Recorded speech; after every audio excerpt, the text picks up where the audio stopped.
আসসালামু আলাইকুম ওয়া রাহমাতুল্লাহ। এক আরব ব্যবসায়ীর ৩ ছেলে ছিল, যাদের প্রত্যেকের নাম তিনি আব্দুল্লাহ রেখেছিলেন। একদিন সেই ব্যক্তি মৃত্যুশয্যায় যখন উপনীত হল, তখন সে দ্রুত তার ৩ পুত্রকে ডেকে ওসিহত করে বলল, আব্দুল্লাহ আমার মিরাসের সম্পদ পাবে, আব্দুল্লাহ আমার মিরাসের সম্পদ পাবে না, এবং আব্দুল্লাহ আমার মিরাসের সম্পদ পাবে।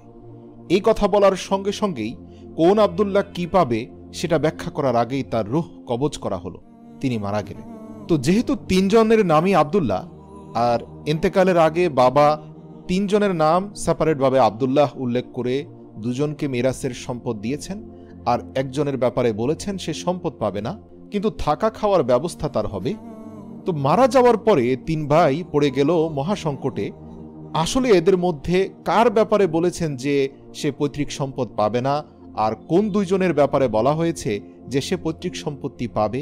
কেননা ৩ জনের নামই তো এক, আর বাবা ব্যাপারটা একদম খোলাসা করেও বলতে পারেননি, শুধু তাদের নাম আব্দুল্লাহ আব্দুল্লাহ আর আব্দুল্লাহ বলেছেন। তো তারা এই ফয়সালা নেয়ার জন্য তৎকালীন আরবের কাজী, যিনি আসলে বিচার আচার করতেন মানুষের মধ্যে, সরকার কর্তৃক নিযুক্ত কাজীর কাছে গিয়ে তারা উপস্থিত হওয়ার সিদ্ধান্ত নিল। তো ৩ ভাই শহরে কাজীর উদ্দেশ্যে সফরে বের হলো। পথিমধ্যে তারা এমন এক ব্যক্তির সাক্ষাৎ পেল যে তার কোনো এক হারানো জিনিস খুঁজে বেড়াচ্ছিল। তো এই ৩ ভাই ওই ব্যক্তিকে জিজ্ঞাসা করলো, কি ব্যাপার ভাই, তুমি কি খুঁজছ? তখন সে ব্যক্তি বলল, আরে ভাই, আমার একটি উটনি হারিয়ে গেছে এবং আমি তাকেই খুঁজে বেড়াচ্ছি। তখন এই ৩ আব্দুল্লাহর প্রথম আব্দুল্লাহ জিজ্ঞাসা করলো, তোমার উটনির কি একটি চোখ কানা ছিল? সে লোকটি উত্তর দিল, আরে হ্যাঁ হ্যাঁ, আমার উটনির একটি চোখ তো কানা ছিল। এরপর দ্বিতীয় আব্দুল্লাহ জিজ্ঞাসা করলো, তোমার উটনির কি একটি পা খোঁড়া ছিল? সেই লোকটি তৎক্ষণাৎ উত্তর দিল, আরে হ্যাঁ, একদম ঠিক বলেছ, ওই এক চোখ কানা এক চোখ খোঁড়া, এটাই আমার উটনি ছিল। এরপর তৃতীয় আব্দুল্লাহ বলল, তোমার উটনির কি একটি লেজ কাটা ছিল? সেই ব্যক্তি আনন্দিত হয়ে বলল, একদম সব মিলে গেছে, ঠিক আছে, এবার আমার উটনি কোথায় বলো। এরপর এরা বলল, হ্যাঁ, আসলে তোমার উটনি কোথায় তা আমরা জানি না। এই কথা শুনে শহরের স্থানীয় উটনির মালিক ব্যক্তিটি প্রচণ্ড ক্ষেপে গেল এবং তাদের ৩ জনকে ধরে বলল, আমি নিশ্চিত তোমরা আমার উটনির খবর জানো, কিন্তু তোমরা গোপন করছো। তোমাদেরকে এখনই শহরের কাজীর কাছে নিয়ে যাব, যেন তোমাদেরকে আচ্ছা করে শাস্তি দেয়, আর আমার উটনিটা যেন বের হয়ে যায়। এরপর তারা কসম করে বলল, আল্লাহর কসম, আমরা জানি না তোমার উটনি কোথায়। ঠিক আছে, সমস্যা নাই, তুমি কাজীর কাছে চলো, আমরাও ওনার কাছেই যাচ্ছিলাম। তো যাই হোক, এই ৩ ভাইকে ধরে টেনে কাজীর দরবারে হাজির করা হলো এবং সেই শহরে ব্যক্তি সুদৃঢ়ভাবে কাজীর নিকট অভিযোগ পেশ করলো যে, মোহতারাম, আমি নিশ্চিত এই ৩ ভাই আমার উটনিটি জবাহ করে খেয়েছে অথবা সেটি লুকিয়ে রেখেছে, কারণ এরা ৩ জনই আমার উটনির ৩টি গুরুত্বপূর্ণ চিহ্ন সম্পর্কে জানে। এখন অপরাধ লুকানোর জন্য এরা মিথ্যা বলছে। কাজী সাহেব পুরো বিষয়টি শুনে চুপচাপ কিছুক্ষণ ভাবলেন। এরপর এই ৩ ভাইয়ের দিকে তাকিয়ে বললেন, দেখো, একটা বিষয় তো বোঝা যায় যে উটনি তোমাদের ৩ জনের কাছেই রয়েছে, কারণ তোমরা এই উটনির ৩টি গুরুত্বপূর্ণ তথ্য দিয়েছ, যা একেবারেই মিলে যাচ্ছে। তোমাদের জন্য ভালো হয় যে তোমরা অপরাধ স্বীকার করে নাও। তখন প্রথম আব্দুল্লাহ বলল, জনাব, আমরা এই লোকের উটনিটিকে দেখিনি, তবে হ্যাঁ, এটা সত্য যে আমরা তার উটনির কিছু আলামত দেখতে পেয়েছি। তো এরপর কাজী সাহেব জিজ্ঞেস করলো, কি এমন আলামত দেখলে যে উটনির শরীরের 3টি গুরুত্বপূর্ণ চিহ্ন তোমরা বলে দিলে? তখন প্রথম আব্দুল্লাহ বলল, দেখুন, উটনির একটি চোখ কানা ছিল, এটা বুঝতে পেরেছিলাম, কেননা সেই ব্যক্তি যে রাস্তা দিয়ে আসছিল, সে রাস্তার এক পাশের যত ঘাস ছিল সব ঘাস কোনো একটি উটনি খেয়ে নিয়েছে, আর রাস্তার অপর পাশের ঘাসগুলো ছিল একদম তরতাজা। এর কারণ একটাই হতে পারে যে সেই উটনির এক চোখ কানা, সে শুধুমাত্র এক পাশের ঘাস দেখতে পেয়েছে এবং তাই খেয়ে সাবার করেছে, অন্য পাশের ঘাস সে দেখতে পায়নি। দ্বিতীয় আব্দুল্লাহ বলতে লাগলো, আমি রাস্তায় দেখতে পেয়েছি মাটির উপরে উটনির 3টি পায়ের দাগ খুব স্পষ্ট ফুটে রয়েছে, কিন্তু চতুর্থ পায়ের দাগ মাটির উপরে খুব হালকাভাবে পড়েছে। এর একটাই অর্থ হতে পারে যে এই লোকের উটনির একটি পা খোঁড়া ছিল। তৃতীয় আব্দুল্লাহ বলল, উট যখন রাস্তা দিয়ে চলার সময় বিষ্ঠা ত্যাগ করে, তখন সে তার লেজ নাড়াতে থাকে, যার ফলে লেজের আঘাতে বিষ্ঠা রাস্তার এদিক সেদিক ছড়িয়ে ছিটিয়ে পড়ে। কিন্তু আমরা যে পথ দিয়ে আসছিলাম সেখানে দেখতে পেয়েছি উটের বিষ্ঠা এক লাইনে সোজা বরাবর পড়ে আছে, যার অর্থ কেবল একটাই হতে পারে যে এই লোকের উটনির লেজ কাটা ছিল, তাই সে তার বিষ্ঠা ডানে বামে ছিটিয়ে ফেলতে পারেনি। কাজী একেবারেই অবাক হয়ে গেলেন। সঙ্গে সঙ্গে সেই উটের মালিকের দিকে তাকালেন এবং বললেন, তুমি যেতে পারো। উটের মালিকও বলল, হ্যাঁ কাজী সাহেব, আমারও তাই মনে হচ্ছে। তবে এই 3 ব্যক্তি যথেষ্ট বুদ্ধিমত্তা সম্পন্ন মানুষ, এতে কোনো সন্দেহ নেই। কাজী সাহেব তাকে বললেন, তোমার উটনী এই লোকদের কাছে নেই, আর তারা তোমার উটনী দেখেও নি। উটনির মালিক মাথা নেড়ে সেখান থেকে চলে যাওয়ার পর সেই 3 ভাই কাজীর নিকট নিজেদের ঘটনা খুলে বলল। ঘটনা শুনে কাজী খুব চিন্তায় পড়ে গেলেন।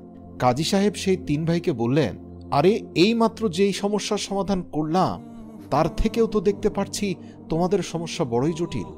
আচ্ছা ঠিক আছে, তোমরা আজ রাত আমার মেহমানখানায় কাটাও, আমি আগামীকাল চিন্তাভাবনা করে তোমাদেরকে এর কোনো একটি সমাধান বলবো। সেই 3 ভাই যখন কাজীর মেহমানখানায় গিয়ে উঠল, তারা পর্যবেক্ষণ করে দেখতে পারল যে তাদের উপর নজরদারি করা হচ্ছে।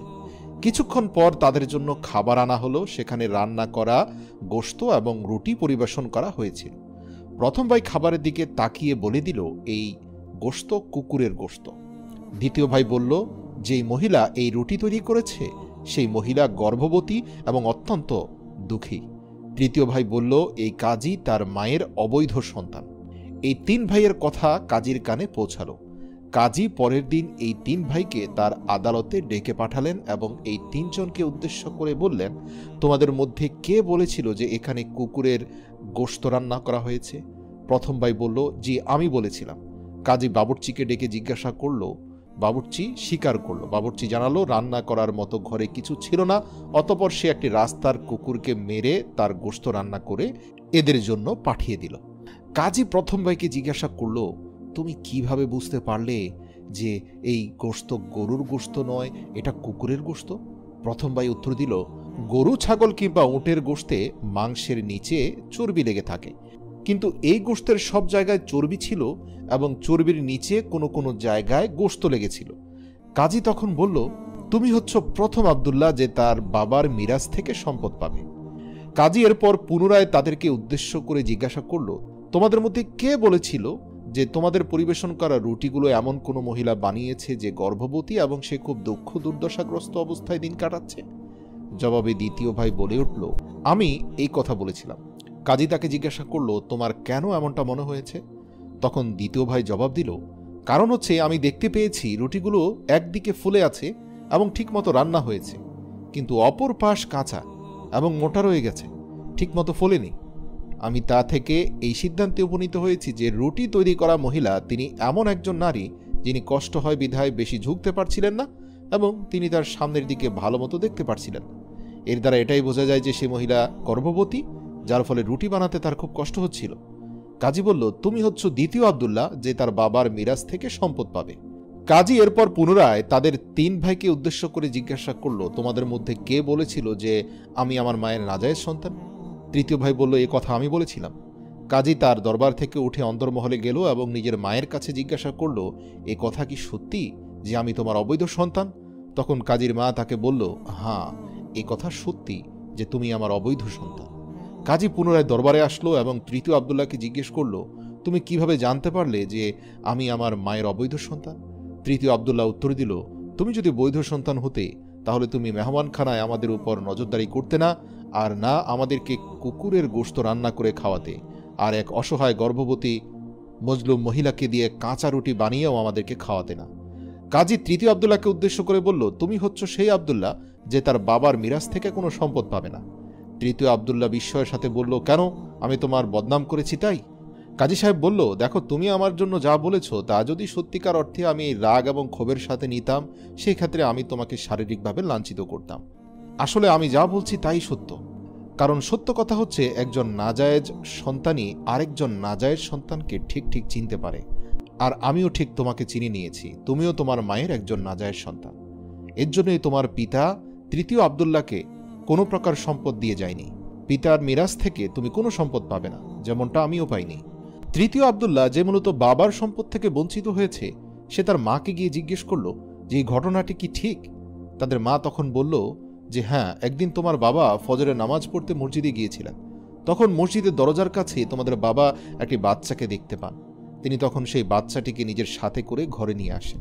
তোমাদের আব্বা সেই বাচ্চাটির নাম তোমাদের বাকি 2 ভাইয়ের নামের সাথে মিলিয়ে আব্দুল্লাহ রেখেছিলেন, কারণ তিনি অনেক ধর্মপরায়ণ মানুষ ছিলেন এবং রাসূল সাল্লাল্লাহু আলাইহি সাল্লামের 2টি নামকে তিনি খুব পছন্দ করতেন। এক হচ্ছে আব্দুল্লাহ এবং আব্দুর রহমান। এর জন্য তিনি সবচেয়ে উৎকৃষ্ট আব্দুল্লাহ নামটি তোমাদের তিনজনকেই রেখেছেন।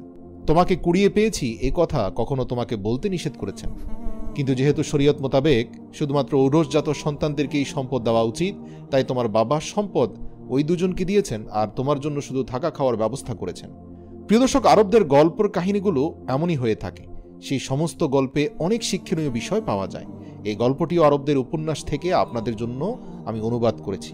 আশা করছি আপনাদের ভিডিওটি ভালো লেগেছে।